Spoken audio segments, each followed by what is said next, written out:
Welcome to the fourth pillar. What happens when a missile lands not where it was meant to? Welcome to a new chapter in the ongoing saga of Israel-Iran tensions. In a recent incident, a Syrian anti-aircraft missile, straying off its trajectory, found itself exploding rather uncomfortably close to the Israeli nuclear site in Dimona.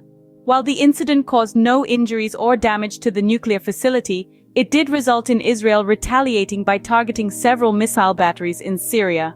Now, this is not the first time Israel has conducted raids in Syria. In fact, it has been a frequent occurrence, with the main targets often being Iranian and Hezbollah forces stationed there. These actions have only served to escalate the already simmering tensions between Israel and Iran. But there's another layer to this. The incident occurred amid a backdrop of increased hostility between the two nations, primarily over Iran's nuclear program. It's a situation that was further aggravated by the sabotage of Iran's Natanz uranium enrichment plant. While Israel has not claimed responsibility for the incident, reports suggest a likely Israeli involvement. The implications of this event are far-reaching. Not only has it heightened tensions between the two nations, but it also raises serious concerns about the potential for a broader conflict in the region. While the world watches, both nations find themselves stuck in a dangerous game of tit for tat. As we delve deeper into this complex issue, it becomes increasingly clear that this is more than just a series of isolated incidents. This is an ongoing saga, a tale of two nations locked in a struggle that has far-reaching consequences. So as tensions rise and the stakes get higher, the question becomes, what happens next? Fast forward to April 18, 2024, and we see a direct response from Israel. The Middle Eastern chessboard, already fraught with tension, takes a new turn as an Israeli missile strikes Iran.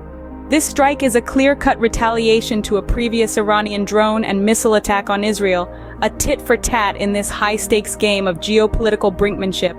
The exact location and impact of the Israeli strike, however, remains shrouded in mystery. The fog of war, as it often does, obscures the finer details. What we do know is that the Israeli missile found its mark somewhere in the Iranian landscape, leaving behind a trail of questions and escalating tensions. The Iranian response was swift and decisive. Air defense batteries roared to life, their thunderous voices echoing across the night sky. Reports of blasts in Isfahan, a pivotal location for Iran's American-made F-14 Tomcats and nuclear program sites, sent shockwaves through the region. The Iranian sky, once a bustling highway for commercial flights, quickly became a no-fly zone. Tehran and western Iran turned into ghost towns of grounded flights, their runways eerily silent. Meanwhile, across the Atlantic, the US watched with bated breath, urging Israeli restraint. President Biden, acutely aware of the implications of any Israeli action on regional stability, called for a measured response. Yet, his words seemed to fall on deaf ears, lost in the cacophony of escalating conflict. But restraint seems a far cry in this escalating situation. As the dust settles on the Israeli strike and the Iranian counterattack, one thing becomes abundantly clear. The Middle East is once again on the precipice of a major conflict. While missiles fly in the sky, the seas too are not calm. Amidst the escalating tensions between Israel and Iran, another unsettling event took place. A Liberian-flagged cargo ship, once owned by an Israeli tycoon, was reportedly under attack. The ship was sailing from Saudi Arabia to the United Arab Emirates through the Indian Ocean when it came under fire. Fortunately, despite the unexpected assault, the crew was unscathed, and the ship sustained only minor damage.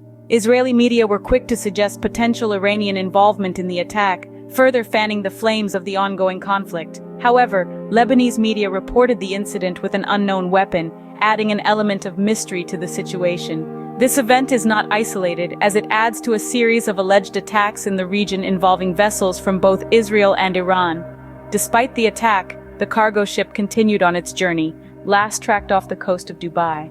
The ship, known as CSAV Tyndall and owned by Zodiac Maritime Ltd., faced the incident with resilience, mirroring the ongoing resolve seen in the midst of these geopolitical tensions. As these events continue to unfold, the complexity of the situation only increases. With tensions high on land, sea, and air, the future of this conflict remains uncertain. The world is watching closely, awaiting the next chapter in this sea of troubles.